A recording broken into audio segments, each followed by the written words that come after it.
When I see the vice president, yes, she's my sister, but I know she can overrule the parliamentarian and she can force the senators to vote. But then people are saying, no, don't do that. I want to say, Sister Harris, you like Esther, you were born for such a time as this. And when I see people who are dying from poverty and people, poor and low wealth workers, are the last to get any help, but the first to suffer. And for over 9 years, we haven't raised the minimum wage. It was $7.25 now, $2.13 for tip workers. And these politicians want to hold poor and low wealth people captive in poverty and play games. Republicans want to block. Many have never seen a wage hike they like, and Democrats run on one thing, and then when they get in office, too scared to run on what they said they were going to do, worried more about some kind of false notion of compromise. Don't you remember the 3/5 compromise kept us in trouble for 250 years? Not one of them swore to uphold a parliamentarian's rule.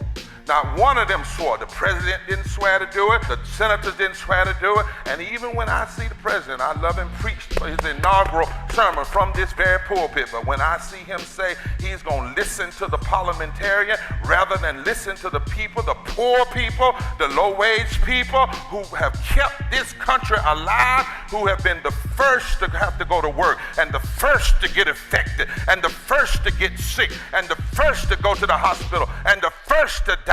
And when I see them stand on the floor of a Senate and say poor and low-wage people don't need a raise, essential workers don't need it, and if they do need it, they only need a small one, in light of the fact that more than 140 million people, poor and low wealth, even before this pandemic, in light of the fact that we had 8 to 11 million people who were homeless before this pandemic, we had 14 million people who couldn't afford water before this pandemic. We've had 8 million people since March, between March and November, who fell below the poverty line in this pandemic. We had 20 million people collecting unemployment in January of this year in the midst of the pandemic. And when I see them hide behind rules like a filibuster that was first used after the Civil War to block changes to move this country further, the 15 minimum wage would lift 45% of black workers out of poverty.